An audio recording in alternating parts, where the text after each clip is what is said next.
सार्वमंथन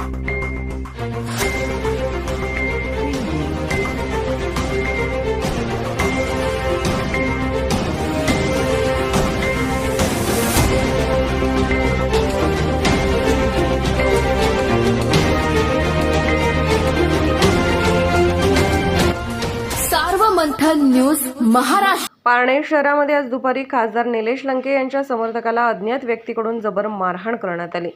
या मारहाणीत लंके समर्थक ॲडव्होकेट राहुल झावरे हे गंभीर जखमी झाले असून त्यांना नगर शहरातील एका खासगी रुग्णालयात उपचाराकरिता दाखल केले आहे। यावेळी नवनिर्वाचित खासदार निलेश लंके हे तात्काळ रुग्णालयात दाखल होत समर्थकांची विचारपूस केली। यावेळी त्यांनी माध्यमांशी संवाद साधताना सांगितले की ज्याने हल्ला केला त्या गुन्हेगारावर कारवाई झालीच पाहिजे। तसेच यावेळी त्यांनी आपल्या कार्यकर्त्यांना शांततेचे आवाहन केले। स्वप्नील भाऊचा बॉम्ब दिसून राहिला। चर्चा केली, परिस्थिती चिंताजनक मनका आणि डोक्याला मार लागलेला आहे आणि पोटात पण मार लागलेला आहे। त्याच्यात बाकी बऱ्याच ठिकाणी मला मार लागला, गिरक्याला मार लागल्यामुळे आणि पोटाला आणि डोक्याला छातीला थोडा मागे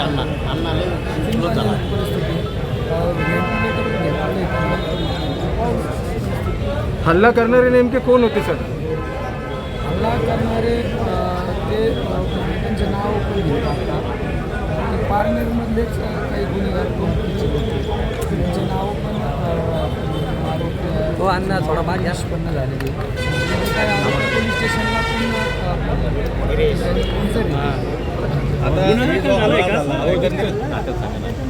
अरे तू स्वप्नील पण नीट झालं ना, पुढे काय ना ते 24 तास कोणा काय राजकारण हा खेळ तुम्हाला बूम बाहेर घे ना, नंतर सुद्धा ती पचावता आली पाहिजे आणि पराभव झाल्यानंतर सुद्धा तो पचावता आला पाहिजे। यामागं ज्या कोणी गुन्हेगारांनी मारहाण केली त्यांचे आत्तापर्यंतचे काही स्टेटमेंट पाहतो मी, त्यांचे निवडणुकीचे भाषणं पहा, म्हणजे आम्हाला जसं काय कुणीच काही फिरू शकत नाही। या आवेशात बोलणारे त्यांचे जर मागची पार्श्वभूमी येते आणि खोट्या जमिनी बांधवण्याचा प्रयत्न केलेला काही गुन्हे दाखल झाले, काही अधिकाऱ्यांना मारहाण करण्याचे पण गुन्हे दाखल झाले त्यांच्यावर। गुन्हेगार तो गुन्हेगार, त्याच्यावर कारवाई झाली पाहिजे ही आमची भूमिका आहे। गुन्हा दाखल आत्तापर्यंत काही झालेला नाही, त्यामध्ये पोलीस प्रशासनाचा कुठला दोष नाही, कारण पोलीस प्रशासनाला फिर्यादच दाखल नाही दिली, फिर्यादच दिली नाही तर ते तरी कसे दाखल करते। म्हणून आता ज्यांना मारहाण झाली ते थोडे शुद्धी आल्यामुळं त्यांचं स्टेटमेंट आता चालू आहे। काही शांततेचं आवाहन करणं ते काय पारनेरमध्ये नाही, कार्यकर्त्यांना तर माझी विनंती आहे शांतता ठेवली पाहिजे, कुठला कायदा हातात घेतला नाही पाहिजे आणि पोलीस प्रशासन असो किंवा शासकीय यंत्रणेला कुठला आपल्यामुळं त्रास होईल असं कुठलं वक्तव्य किंवा कृत्य केलं नाही पाहिजे। परंतु कुठला पण पक्षाचा असो, कार्यकर्ता असो किंवा कुठल्या संघटनेचा असो। पारनेरमध्ये वारंवार घडत आहेत घटना अशा? नाही, कार्यकर्त्यांना तर मी आता तेच आव्हान करतो, मला ज्यावेळेस घटना माहीत झाली त्यावेळेस मी पारनेरमध्ये फोन करून सांगितले की शांतता राखा, कुठला चुकीचा प्रकार घडला नाही पाहिजे, कारण मला पण आचारसंहिता असल्यामुळे मला लिमिटेशन आहे, नाही तर मी स्वतः जाऊन तो त्या ठिकाणी शांतता करण्याचा प्रयत्न केला असतो। हा जो हल्ला झाला आहे हा पूर्वनियोजित कट होता का?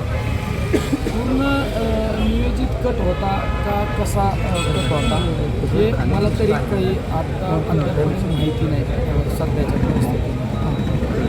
विखे समर्थक होते, समर्थक कुठला असू का कुणी पण असू, आपण जे कृत्य घडलं ते चुकीचं आहे, म्हणजे त्याला कुठला राजकीय रंग देणं पण चुकीचं आहे माझ्या माहितीनुसार। राजकारण झालं आता कोण कोणत्या पक्षाचं आहे, कोण कुठल्या पार्टीचं आहे, यापेक्षा तो गुन्हेगार आहे ना, त्या गुन्हेगाराला शासन द्यायला पाहिजे ही भूमिका माझी महत्त्वाची आहे।